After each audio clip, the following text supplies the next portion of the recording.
Il était une fois, dans un petit village lumineux, une petite fille nommée Amarashi. Amarashi n'était pas une bébé ordinaire, elle était très spéciale. Sa mère, Olu, l'avait portée dans son ventre pendant 11 mois entiers, ce qui est beaucoup plus long que la plupart des mères ne portent leur bébé. Tout le monde dans le village en parlait en disant « Waouh, c'est vraiment long ». C'était une nuit sombre et orageuse quand Amarashi a décidé qu'il était temps de dire bonjour au monde. Olu était chez elle et la pluie tombait comme si elle lavait le monde entier. Le tonnerre était fort et les éclairs illuminaient le ciel, mais à l'intérieur, Olu n'était pas seule. Elle avait Taoka, une sage-femme gentille pour l'aider. Quand Amarashi est née, elle était différente, elle avait quelque chose de très spécial. Amarashi avait des parties intimes masculines et féminines, ce qui n'est pas très courant. Olu et son mari avaient peur car ils ne savaient pas ce que cela signifierait pour Amarashi. Ils l'aimaient tellement et voulaient qu'elle soit heureuse et en sécurité. Alors, Olu et son mari ont chuchoté à Aoka. « S'il te plaît, garde cela secret. Nous te donnerons un morceau de terre si tu promets de ne le dire à personne. » Aoka a regardé la petite Amarashi, toute petite et parfaite, et a hoché la tête. « Je promets, a-t-elle dit. Le secret d'Amarashi est en sécurité avec moi. » Ainsi, la vie d'Amarashi a commencé avec ce petit mystère enveloppé autour d'elle comme une couverture. Tout le monde dans le village attendait de voir comment ce bébé spécial, qui avait mis si longtemps à venir au monde, grandirait. Ils espéraient tous qu'elle serait heureuse et ils étaient excités de la voir grandir. Dans le petit village lumineux, la petite Amarashi a commencé à grandir. Tout le monde remarquait à quel point elle était calme et timide. Elle aimait jouer près de chez elle et n'allait pas au ruisseau du village comme les autres enfants. Quand il était temps de se baigner, Amarashi trouvait un petit coin à l'écart de tout le monde où personne ne pouvait la voir. Amarashi était aussi très discrète sur d'autres choses, comme quand elle avait besoin de faire pipi, elle n'y allait pas s'il y avait d'autres personnes autour. À la place, elle attendait de trouver un endroit tranquille où personne ne la regardait. Les autres enfants pensaient qu'Amarashi était juste très timide. Ils chuchotaient. Amarashi aimait être seule, mais ils ne savaient pas pourquoi. Amarashi avait un grand secret sur la façon dont elle était née, un peu différente des autres enfants. Sa mère et son père avaient demandé à Aoka, la gentille sage-femme, de garder le secret, et Amarashi savait qu'elle devait le garder aussi. C'était son propre secret spécial et elle était très prudente pour que personne ne le découvre. Elle était une fille intelligente et réfléchie, trouvant toujours des moyens de jouer et d'être seule sans faire se sentir mal les autres enfants. Amarashi souriait et leur faisait signe de la main, mais elle gardait toujours un petit espace juste pour elle. Ses parents l'observaient et s'inquiétaient parfois, mais ils se sentaient aussi fiers de la façon dont Amarashi gérait tout. Ils voulaient juste qu'elle soit heureuse et en sécurité. Ainsi, Amarashi est devenue la petite gardienne de secrets du village, avec ses manières tranquilles et ses sourires doux, gardant son histoire spéciale tout près de son cœur. À mesure que les saisons changeaient et qu'Amarashi grandissait, tout le monde dans le village commençait à l'aimer de plus en plus. Même si Amarashi était timide et aimait son espace, elle était très gentille. Chaque fois que quelqu'un avait besoin d'aide, Amarashi était là. Si un petit oiseau tombait de son nid, Amarashi le remettait doucement à sa place. Si une vieille dame avait besoin d'aide pour porter son panier, Amarashi venait tranquillement et le portait pour elle. Amarashi était aussi très jolie. Son sourire était comme le soleil après la pluie et ses yeux brillaient comme les étoiles la nuit. Quand elle traversait le village en portant ses robes colorées qui se balançaient avec la brise, les gens s'arrêtaient et souriaient en disant « Regardez la belle Amarashi, n'est-elle pas magnifique ?» Et même si elle était timide, elle avait toujours un sourire pour tout le monde. Les enfants du village l'admiraient. Ils pensaient qu'Amarashi était la meilleure. « Elle est tellement gentille », chuchotait-il en la regardant jouer seule ou aider les plus jeunes dans leur jeu. Les adultes la respectaient aussi. « Elle va devenir quelqu'un de très spécial », disait-il. Tout le monde ressentait une chaleur dans leur cœur pour Amarashi. Amarashi se sentait heureuse d'être aimée, mais parfois elle se sentait aussi un peu triste à cause de son secret. Elle souhaitait pouvoir jouer dans le ruisseau avec les autres enfants ou participer à leur jeu sans s'inquiéter, mais elle savait qu'elle devait être prudente. Alors, elle trouvait d'autres moyens de faire partie du village, toujours gentille et toujours attentionnée. Ses parents la regardaient grandir, s'y aimer et admirée par tout le monde, et se sentaient fiers et soulagés.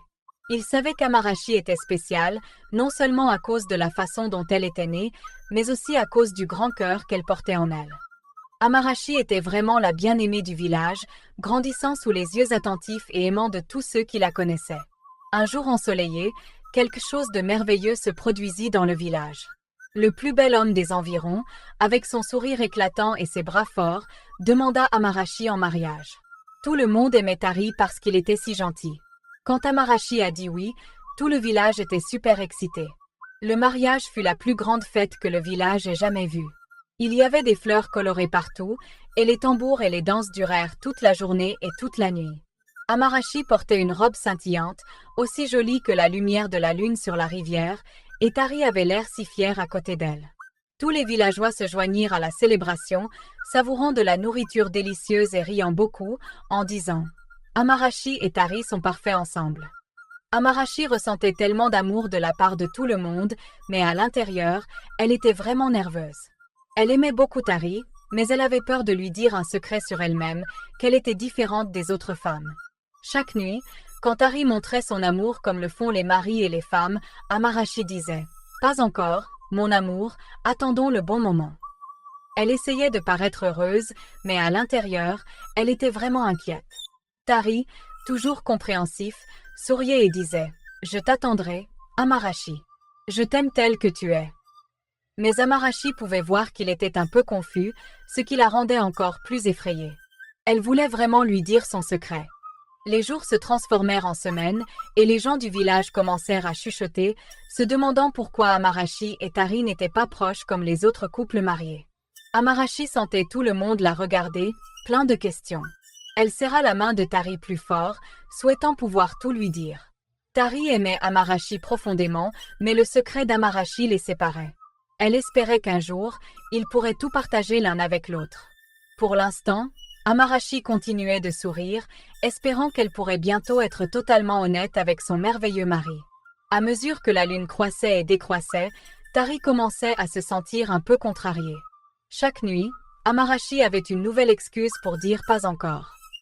Tari aimait vraiment Amarashi, mais il devenait confus et un peu triste. Il ne comprenait pas pourquoi Amarashi, toujours souriante et tenant sa main, ne se rapprochait pas de lui comme le font les autres couples mariés.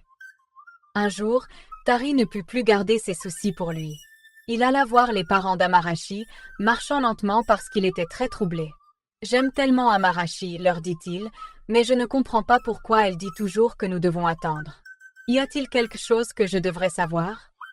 Les parents d'Amarashi échangèrent des regards inquiets. Ils aimaient tous deux Amarashi et Tari, mais avaient promis de garder le grand secret d'Amarashi. « Nous comprenons ce que tu ressens, Tari, » lui dirent-ils gentiment. « S'il te plaît, sois patient avec Amarashi. Elle a ses raisons, et peut-être qu'elle te les dira quand elle sera prête. » Tari hocha la tête, mais il quitta la maison encore plus inquiet. Se sentant vraiment confus, Tari alla parler aux anciens du village, espérant qu'ils pourraient lui donner des conseils. « Je suis troublé, leur confia-t-il, parce qu'Amarashi et moi ne sommes pas encore complètement mariés dans tous les sens du terme. Je respecte ce qu'elle veut, mais j'ai aussi besoin de comprendre ce qui se passe. » Les anciens écoutèrent sérieusement et hochèrent la tête pendant que Tari parlait, mais dans un petit village comme le leur, il ne fallut pas longtemps pour que les chuchotements commencent. Bientôt, tout le monde parlait. « Tari et Amarashi ne sont pas encore proches, chuchotait-il. Amarashi ne laisse pas Tari la toucher, encore moins faire l'amour avec elle. » Les chuchotements devinrent de plus en plus forts et se répandirent dans tout le village. Tout le monde avait quelque chose à dire ou à deviner à ce sujet, mais ils essayaient de baisser la voix parce qu'ils tenaient toujours beaucoup à Amarashi. Amarashi ressentait le changement dans la façon dont les gens la traitaient. Chaque jour, elle se sentait de plus en plus inquiète en remarquant les regards curieux et en entendant les chuchotements qui s'arrêtaient quand elle passait. Son secret, qu'elle avait gardé si soigneusement, ressemblait maintenant à une énorme tempête prête à éclater sur elle. Tari, voyant Amarashi devenir de plus en plus distante, se sentait vraiment déchiré. Il était frustré parce qu'il voulait être proche d'elle, mais il ne voulait pas non plus la pousser à s'éloigner. Le bonheur qu'il ressentait le jour de leur mariage semblait si loin maintenant, caché derrière toutes les discussions silencieuses et les regards inquiets. Un après-midi chaud, alors qu'Amarashi se promenait dans le village, elle pouvait sentir que tout le monde la regardait. Les chuchotements et les conversations silencieuses étaient devenus trop pour elle. Elle avait besoin de partager son grand secret avec quelqu'un qui comprendrait. Amarashi décida d'aller voir son amie d'enfance, Kashi, qui était toujours gentille et douce. Quand Amarashi arriva, Kashi la serra dans un grand câlin chaleureux et vit tout de suite que quelque chose n'allait pas. « Qu'est-ce qui te tracasse, Amarashi ?» demanda-t-elle. Amarashi était nerveuse et sa voix tremblait un peu en commençant à parler. « Kashi, je dois te dire quelque chose de vraiment personnel. Tu dois promettre de le garder juste entre nous. » Kashi hocha la tête sérieusement. « Tu as ma promesse, Amarashi. Qu'est-ce qui se passe ?» Amarashi prit une profonde inspiration et raconta son secret à Kashi.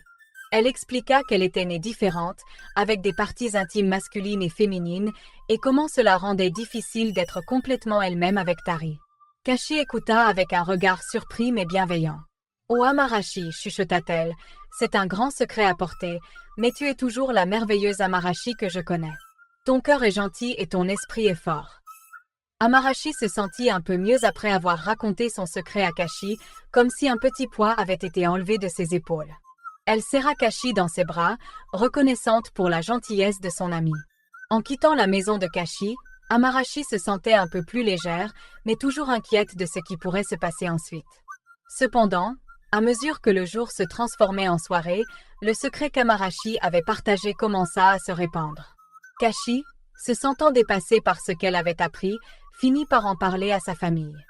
Elle leur demanda de garder le secret, mais c'était trop intriguant pour ne pas être partagé. Peu à peu, le secret se propagea dans le village comme le vent à travers les feuilles. Chacun ajoutait ses propres suppositions et pensées, et bientôt tout le village bourdonnait de la nouvelle. « As-tu entendu parler d'Amarashi » chuchotait-il près du puits et au marché. « Elle est différente, elle a les deux parties. » Les rumeurs volaient autour du village, atteignant chaque coin. Certains avaient de la peine pour Amarashi, d'autres étaient étonnés, et quelques-uns la regardaient de haut. Amarashi pouvait sentir que les attitudes des gens envers elle avaient changé.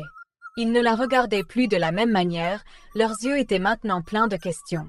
Tari entendit aussi les rumeurs et ressentit un mélange de colère et de tristesse. Il aimait Amarashi quoi qu'il arrive, mais il était contrarié qu'elle ne lui ait pas fait confiance pour lui révéler son secret. La vie d'Amarashi changea du jour au lendemain à cause des rumeurs. La fille autrefois aimée de tous dans le village était maintenant au centre des commérages et des spéculations, son secret le plus profond partagé avec le monde sans son consentement. Au fil du temps, les rumeurs sur Amarashi devinrent plus froides et plus blessantes. Au lieu des sourires habituels et des salutations amicales, les gens détournaient le regard et chuchotaient quand elle passait. Le grand secret d'Amarashi était révélé, et cela changea la façon dont tout le monde la voyait.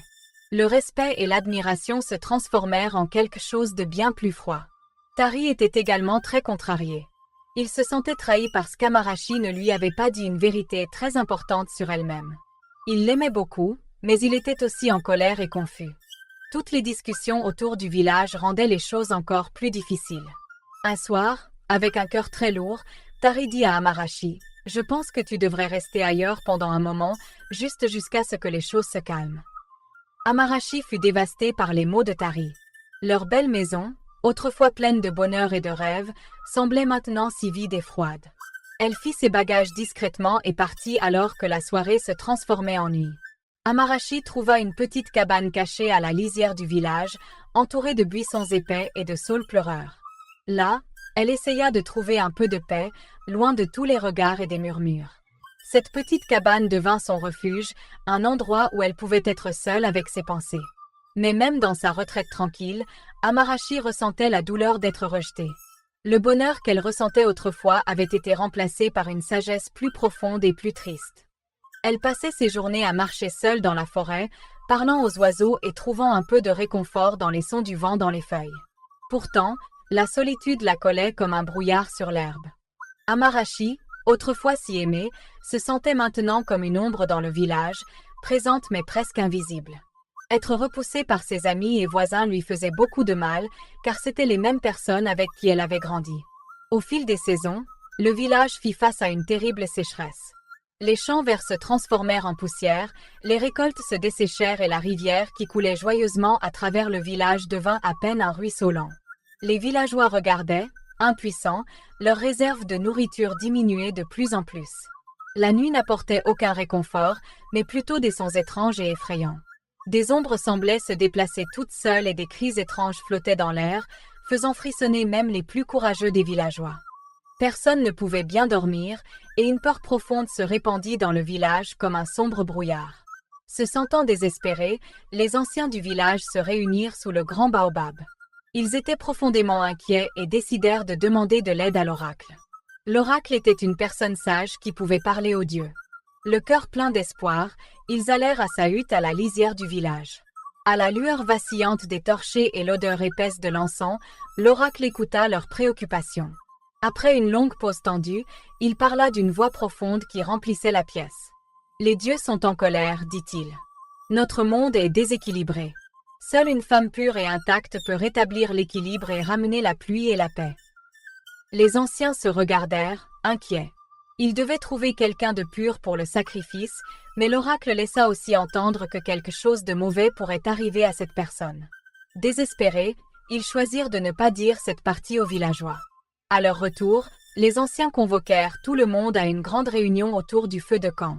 Les visages des villageois montraient de la peur et de l'inquiétude alors qu'ils se rassemblaient. « Qui prendra cette énorme tâche? Qui fera le sacrifice ?» murmuraient-ils entre eux. Ils commencèrent à chercher une jeune fille vierge qui pourrait les aider, mais à leur surprise, aucune jeune fille dans le village n'était encore vierge. Toutes avaient été touchées et n'étaient plus pures. Après une longue recherche, les anciens convoquèrent à nouveau une réunion et déclarèrent qu'ils n'avaient pas de solution et que les difficultés pourraient continuer jusqu'à ce que les dieux décident de leur sourire à nouveau. Mais pendant qu'ils parlaient, quelqu'un pensa à Amarashi, qui avait autrefois été aimé de tous mais qui vivait maintenant seul. Amarashi est pure, intouchée par un homme, dit un villageois, une lueur d'espoir dans les yeux. Peut-être est-elle celle que les dieux veulent. Cette idée se répandit rapidement. Oui, Amarashi pourrait nous sauver tous, s'accordèrent les villageois, désespérés de trouver une solution. Avec des cœurs lourds, les anciens allèrent à la hutte d'Amarashi. Leurs torchers projetaient des ombres effrayantes tandis qu'ils marchaient, et la lumière vacillante annonçait leur mission sérieuse. Amarashi, sentant le poids de leur visite, les laissa entrer. Les anciens lui parlèrent des problèmes du village et de ce que l'oracle avait dit, omettant la partie concernant le danger potentiel du sacrifice. « Amarashi, tu as toujours été spécial, dirent-ils. Peut-être es-tu destiné à faire cela. Peux-tu nous aider? Seras-tu celle qui ira? » Amarashi se sentit déchirée entre sa douleur passée et son amour pour le village. Regardant les visages qu'elle avait connus toute sa vie, elle se sentit à nouveau forte, comme autrefois. Avec un calme surprenant, Amarashi dit « J'irai pour le village, pour tout le monde. J'irai. » Les anciens se sentirent à la fois soulagés qu'elle ait accepté et tristes pour le lourd fardeau qu'Amarashi avait accepté. Tandis qu'ils retournaient au village, le chemin semblait plus sombre et les ombres s'étiraient plus longtemps, reflétant le poids de ce qui allait arriver. Au premier éclat de l'aube, le village était plongé dans un silence tendu. Aujourd'hui était le jour du sacrifice, un moment tissé d'espoir et de peur. Les anciens du village, accompagnés de quelques villageois choisis, s'approchèrent solennellement de la hutte isolée d'Amarashi. Ils apportèrent avec eux des objets sacrés pour l'offrande, des herbes parfumées, des grains précieux et un petit agneau richement décoré. Amarashi avait passé une nuit agitée à contempler et à lutter avec la réalité de sa tâche. Lorsque l'aube se leva, elle apparut dans une simple robe blanche, son visage serein et son regard déterminé, incarnant une force tranquille. Les anciens inclinèrent la tête avec un profond respect en la rencontrant. Amarashi parla l'aîné, sa voix lourde d'émotion. « Aujourd'hui, tu fais ce qu'aucun de nous ne pourrait faire. Tu portes nos espoirs jusqu'à la falaise sacrée où la terre rencontre le ciel. » Amarashi prit le paquet d'offrandes, sa voix ferme et forte. « Je suis prête. Je fais cela pour notre avenir, pour nous tous, déclara-t-elle. Avec tout le village la regardant, Amarashi commença sa marche solennelle. Elle traversa le village avec détermination, les champs desséchés, et se dirigea vers la haute falaise connue comme l'endroit où les mortels pouvaient parler aux dieux. Les villageois la suivirent à distance, une procession silencieuse honorant son courage. À la falaise, Amarashi disposa soigneusement les offrandes comme on le lui avait appris. Puis, elle leva les bras et commença un chant ancien, sa voix résonnant avec les peurs profondes et les espoirs de son peuple. En réponse à sa voix, le ciel s'assombrit et les nuages tourbillonnèrent au-dessus. Un vent fort s'éleva autour d'elle, faisant flotter sauvagement sa robe blanche contre le ciel qui s'obscurcissait. Les villageois en dessous observaient, mêlant admiration et anxiété. Le chant d'Amarachi s'intensifia, s'élevant au-dessus du rugissement du vent. Soudain, le vent cessa et un rayon de soleil perça les nuages, baignant elle et les offrandes dans une lumière dorée. À ce moment-là, quelque chose d'invisible frappa Amarachi, la renversant au sol. Un souffle de peur et d'inquiétude s'éleva de la foule, mais avant que quiconque ne puisse réagir, des gouttes de pluie commencèrent à tomber, d'abord doucement, puis rapidement, se transformant en une averse, signalant que les dieux avaient accepté le sacrifice. Des acclamations éclatèrent dans le village alors que la pluie continuait, signe de la faveur des dieux. Ils dansaient et s'embrassaient, soulagés et joyeux. Pendant ce temps, Amarachi reprit lentement ses esprits, sentant la pluie la laver. Elle se sentait différente, plus légère. Dans ce moment de croyance, elle réalisa que sa partie intime masculine, source de tant de douleurs cachées, avait disparu. Elle était enfin entière comme elle l'avait toujours désiré. Ressentant un immense soulagement et bonheur, Amarachi toucha son ventre, trouvant seulement le tissu doux de ses vêtements.